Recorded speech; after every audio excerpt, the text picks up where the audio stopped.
চিধা চিধি কংগ্ৰেছৰ লিফলেট হয় সেইকাৰণে মানুহৰতো প্ৰতিদিনৰ ওপৰত বহুত খং উঠি আছে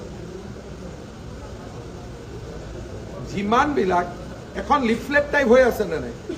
কংগ্ৰেছ প্ৰতিদিনখন পেপাৰ হৈ আছে নেকি প্ৰতিদিনখন কংগ্ৰেছৰ এখন লিফলেট হৈ আছে মই জ্বলাই দিয়াটোক সমৰ্থন নকৰোঁ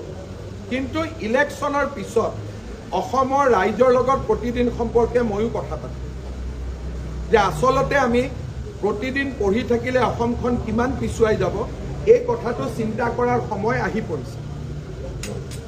প্ৰতিদিনে কোনদিনাখন বাতৰি কাকতত ভাল কথা লিখিছে এজন যে টকা নোপোৱাকৈ চৰকাৰী চাকৰি পোৱা ল'ৰা এজনৰ জীৱন কাহিনী আজিলৈকে লিখিছে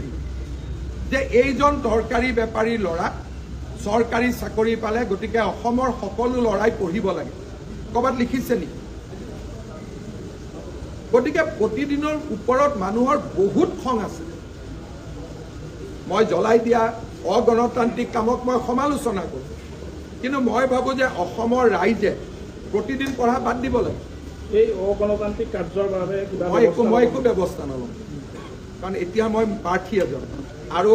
প্ৰতিদিন জ্বলাই দিব পাৰে প্ৰতিদিন কিবা কৰিব পাৰে আৰক্ষীত প্ৰতিদিনে কেছ দিয়ক প্ৰতিদিনৰ যি ক'ব লগা আছে প্ৰতিদিনে গৈ কওক কিন্তু চিম্পেথি লোৱাৰ সময় প্ৰতিদিনৰ পাৰ হৈ গ'ল অসমৰ মানুহে প্ৰতিদিনৰ প্ৰতি এক বিন্দু অসমৰ মানুহৰ সহানুভূতি নাই এতিয়া কালি আকৌ জঁপিয়াব ষ্টুডিঅ'ত মোৰ কথা কৈ পেলাই কিন্তু মোৰ কোনো আপত্তি নাই কাৰণ প্ৰতিদিনৰ লগত যুঁজ কৰিয়ে মই ৰাজনীতি কৰিছোঁ আৰু মই কৰি থাকিম কাৰণ প্ৰতিদিনৰ পেপাৰৰ যিটো সাংবাদিকতা অসমৰ স্বাৰ্থৰ বিৰুদ্ধে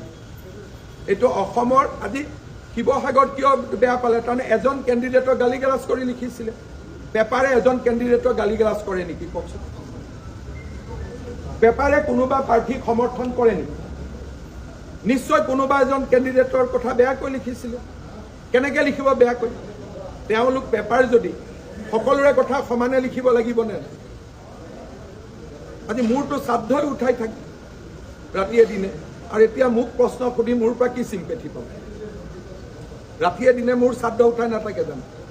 মোৰ দেউতা মা ল'ৰা ছোৱালী কাকোৱেতো এৰি দিয়া নাই দিছে নেকি কাবাকে সেইকাৰণে কিবা আছে পুলিচত কেছ দিয়ক ইলেকশ্যন কমিশ্যনে চাব আজিতো আমাৰ চোৱা দায়িত্বও নহয়